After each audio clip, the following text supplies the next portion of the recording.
Hello, ladies and gents of the wonderful YouTube realm. How's it going, folks? Hope you're feeling well as always. I'm your host, IcyVolk's, and welcome back for yet another dumb, smelly, shitty video of mine. That's right, you're going to sit down, hold on to your butts, and hear me ramble for yet another 10 plus minutes. It's happening. And I'm tired of re-recording this video because apparently my Nikon camera has a 20-minute recording limit, which is the worst. I don't know why it has that. Fuck you, camera. So you just sit there, don't do anything while I'm talking, okay? Let me finish, goddammit. But anyway, guys, welcome back. Today we're here to talk about my top 10 E3 games of 2015. Why? Because I'm a huge nerd, and I want to share with you my E3 2015 experience. It was super intense. Last week was a buttload of conferences. We were getting bombarded with so many cool titles, especially during Sony's conference, which was by far the best conference of this year. As always, it was actually the best last year too, so you know, it wasn't a surprise. Sony is always top notch when it comes to talking about video games. Okay, stop derailing and talking about sports, Microsoft. We are tired of your shit. And Nintendo, really, you shouldn't have just pre-recorded everything you had. You could have came out to Los Angeles and talked about your games in front of an audience instead of making another Nintendo Direct. And Ubisoft, you were entertaining. Ubisoft was actually very varied when it came to announcing its different games.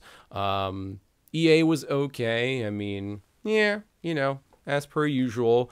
And then, yeah, I think, overall E3 2015 was amazing. And we actually got a PC gaming conference for the first time in the history of E3. And it was pretty cool, but I felt like it was way too long. It could have been shortened by an hour. There was just too much blabbing, and a lot of the stuff could have not been announced. And like, why did we need to talk about Blizzard games, right? We already knew about Legacy of the Void and Heroes of the Storm. Didn't need to talk about them. But anyway, I made a top 10 list of my favorite video game reveals for this year's E3.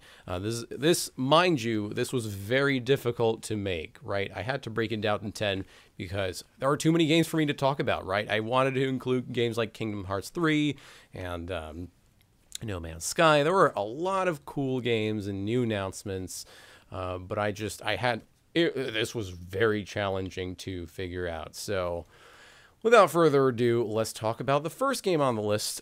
It is Final Fantasy VII, the remake. Of course, you can't not include that in your top 10 list, guys. If you have a top 10 list of your own personal favorites from this year's E3, you can include them in the comment section below, but this is my personal list, so back off, haters.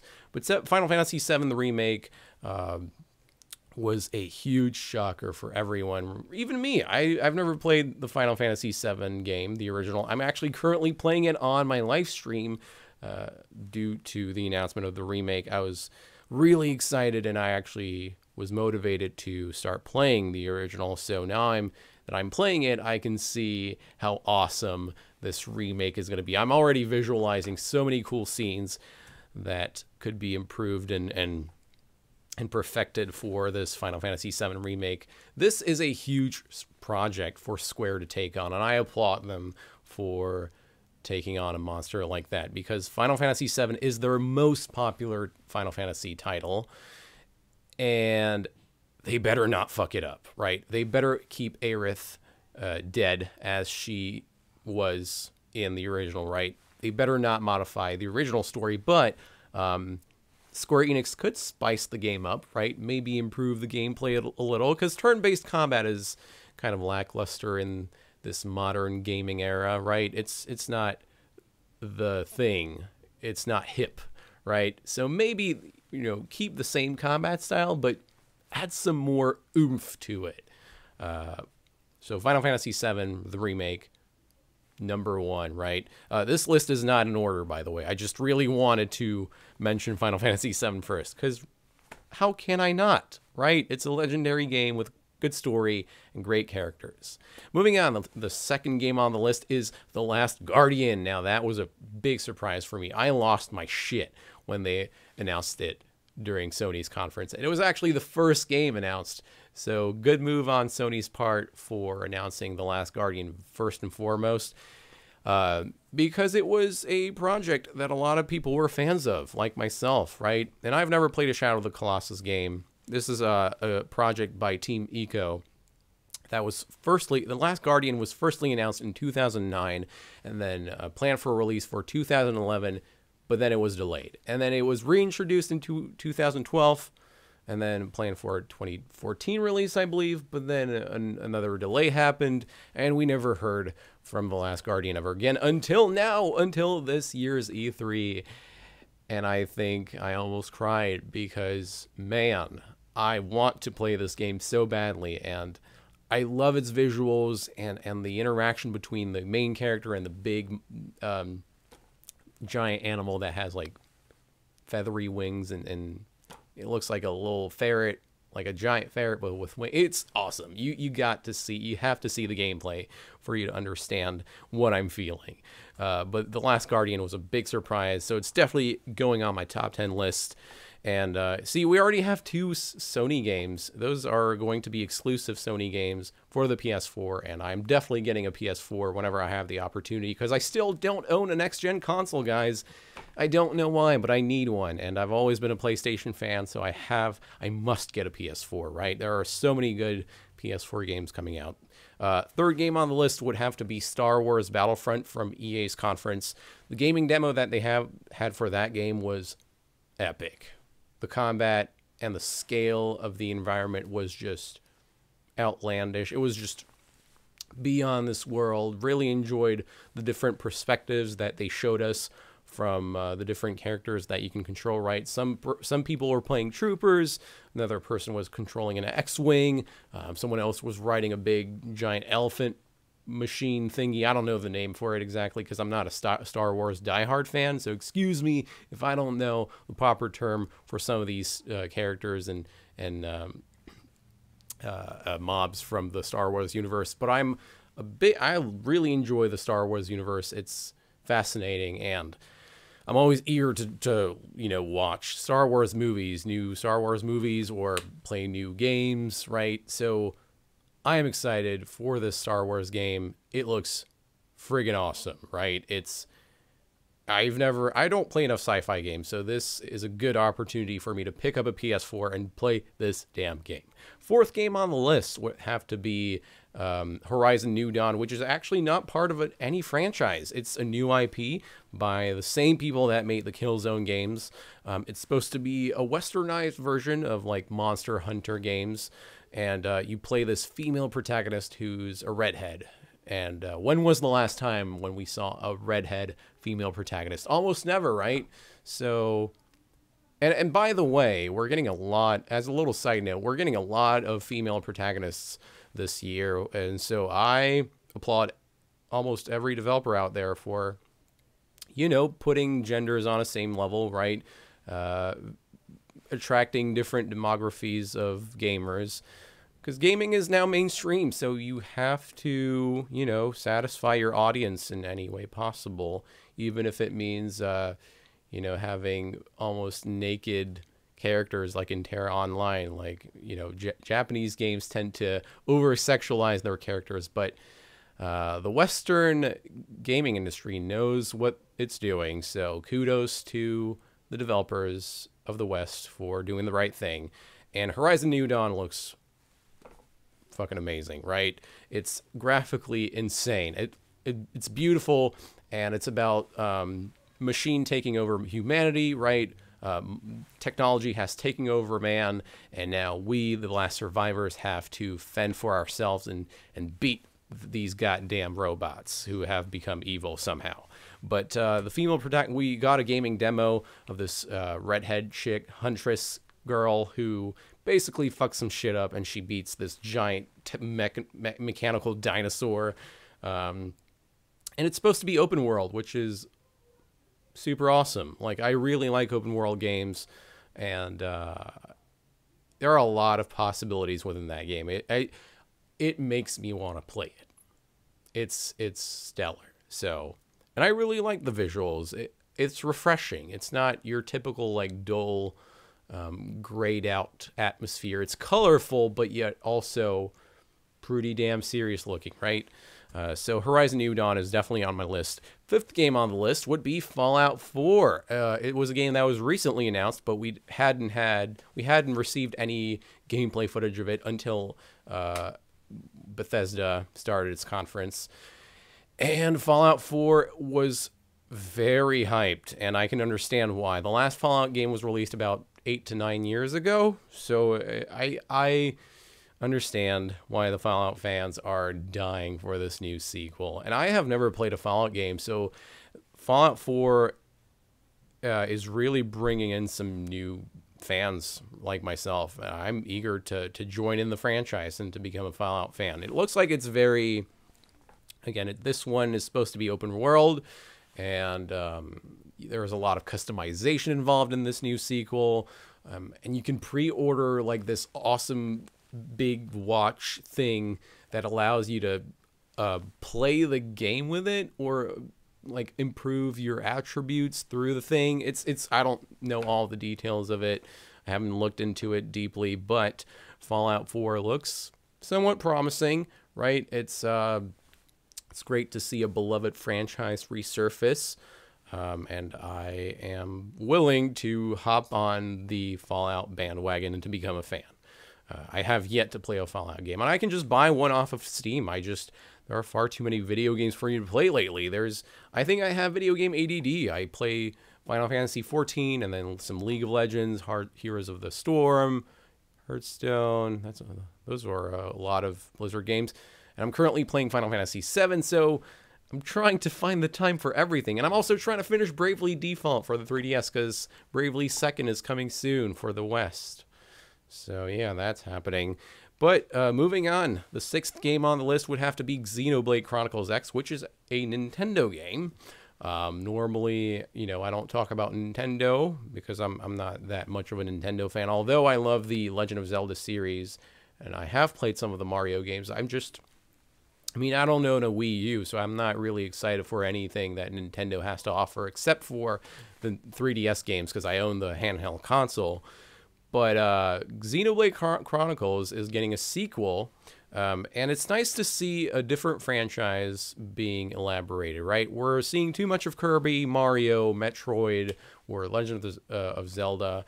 We need some new franchises. And Xenoblade Chronicles X is perhaps the best sequel for a Nintendo game, because Xenoblade Chronicles got so many good reviews. It was a huge hit, and the characters from the game were included in the new Super Smash Bros. So it means that says a lot about the game. So it definitely deserves a sequel. It looks like there is a lot of exploration involved in Xenoblade Chronicles X. It looks pretty cool for a Nintendo game. I'm willing to get a Wii U just for that one. But another Nintendo game that's on my list here is Star Fox Zero, a franchise that is not so much, that is not getting as much development as the other franchises are. Star Fox Zero is a pretty cool series, and it's nice to see that they're releasing a new full-blown out console game for this Star Fox franchise, because the last Star Fox game we got was the N64 remake for the 3DS. Not a port, sorry, but a remake, which I should get. I actually didn't know about it until now, until I looked up some of the Star Fox games, because I've never played Star Fox. So now I have to get the 3DS game, and perhaps, if I get a Wii U, I'll get this game as well. So Star Fox Zero looks like it's great, and it's my jam right now. So the eighth game on the list would have to be Mass Effect Andromeda. I've never played a Mass Effect game. It's one of the greatest sci-fi Western RPG games to date, along with Deus Ex, right? And I've been recommended to play one of the Mass Effect games by many people, and so it's nice to see Mass Effect having its universe expanded, right? A lot of people did not enjoy the Mass Effect 3 ending, so Andromeda, this new title, is supposed to take 50 years in the future after the events of Mass Effect 3. And I don't think that Shepard is the main character in it, so we'll see how Andromeda fares out, because a lot of Mass Effect fans could be disappointed if Andromeda just makes the universe worse. So, I mean, they better fucking impress the Mass Effect fans with this new title. And I have yet to play a Mass Effect game. I should really just grab one and play right now, because I love RPG games, and we're not getting enough sci-fi RPG games in the modern industry. So, you know, bring on the sci-fi. Enough high fantasy, guys. The 9th game on the list would have to be Pillars of Eternity, the DLC, right? I never expected this, but I kind of felt like it was coming along soon. Pillars of Eternity, which is the greatest Baldur's Gate type of CRPG out there currently, is getting an expansion. It's called the White March, and it's going to be an episodic DLC, which I kind of don't like. I don't like having a DLC being split in parts. Normally, I think it's a bad idea, but I think the Pillars of Eternity developers want to make sure that it's a great one by making it in parts, right? Because people may not like the first part of this expansion, so maybe after a couple reviews, they'll polish their remaining parts for that expansion, right? So maybe it's a good business strategy. I don't know. I don't like episodic DLCs, but I'm glad that Pillars of Eternity is getting some love, because it's a great game. It's like 100+ hours long if you do all the side quests. If you're a fan of CRPGs, I really recommend it to you all. It's great, and I had to include it in this list. But the last game that's on my personal top 10 list would have to be Soma by Frictional Games. Frictional Games, which made both of the Amnesia games.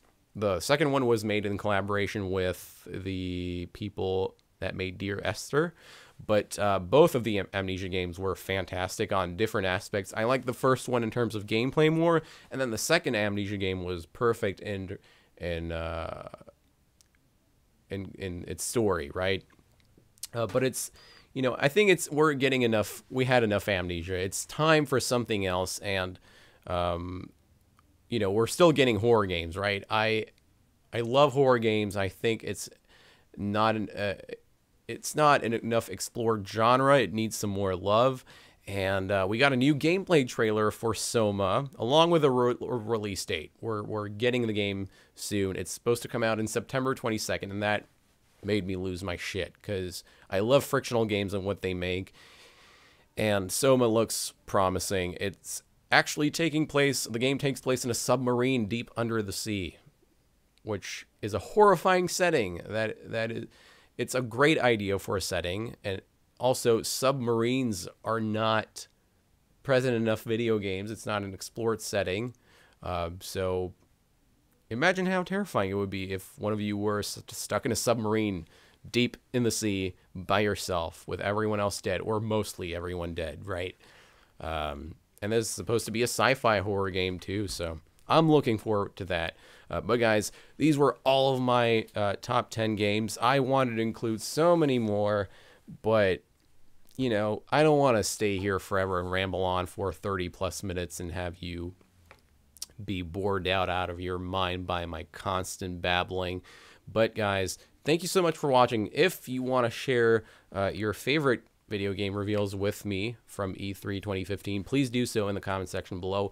Make sure to like and share this video if you haven't already. And if you're a new viewer, why don't you go ahead and subscribe? Stay tuned for some new videos, right?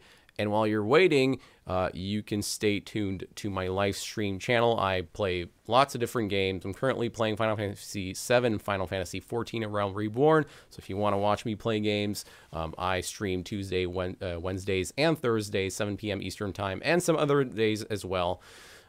So yeah, if you like watching live streams and people play video games, go to my stream, twitch.tv/IcyShards. Guys, thank you so much for watching.